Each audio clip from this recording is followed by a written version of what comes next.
xərclədiyiniz hər bir sədəqəni və verdiyiniz hər bir nəziri şübhəsiz ki, Allah bilir. Zalimların isə köməkçiləri olmaz. Sədəqələri aşkarda verirsinizsə, bu çox gözəl. Əgər onu yoxsullara gizlində versəniz, bu sizin üçün daha yaxşı olar. Allah sizin bəzi günahlarınızdan keçər. Allah nə etdiklərinizdən xəbər. İnsanların başına bir bəla gəldiyi zaman Rəbbinə üz tutub ona yalvarırlar. Sonra o, özündən onlara bir mərhəmət daddıran kimi, onlardan bir dəstə Rəbbinə şərik qoşur. Bu ona görədir ki, bizim onlara verdiyimiz neymətlərə nankörlük etsinlər. Hələlik əylənin.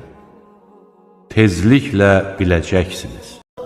Ey qullarım, həmin gün sizə qorxu yoxdur və siz heç kədərlənməyəcəksiniz. Siz ayələrimizə iman gətirib, müsəlman olmusunuz. Siz də, zövcələriniz də fərəhlə cənnətə daxil. Onlar üçün qızıl sinilər və piyalələr dolandırılacaqdır. Orada nəfslərin istədiyi və gözlərə xoş gələn hər şey olacaqdır. Siz orada əbədi qalacaqsınız. Allah istədiyinin ruzisini bol edər, istədiyininkini də azaldar. Onlar dünya həyatı ilə sevinirlər. Halbuki dünya həyatı axirətlə müqayisədə keçici bir zövqdür. Həmin gün zalım kimsə barmaqlarını dişləyərək deyəcək: kaş ki mən Peyğəmbərin yolunu tutub gedəydim. Vay halıma, kaş ki filan kəslə dost olmayaydım. Çünki zikr mənə çatdıqdan sonra o məni ondan uzaqlaşdırdı. Həqiqətən şeytan insanı tənha qoyub qaçandı.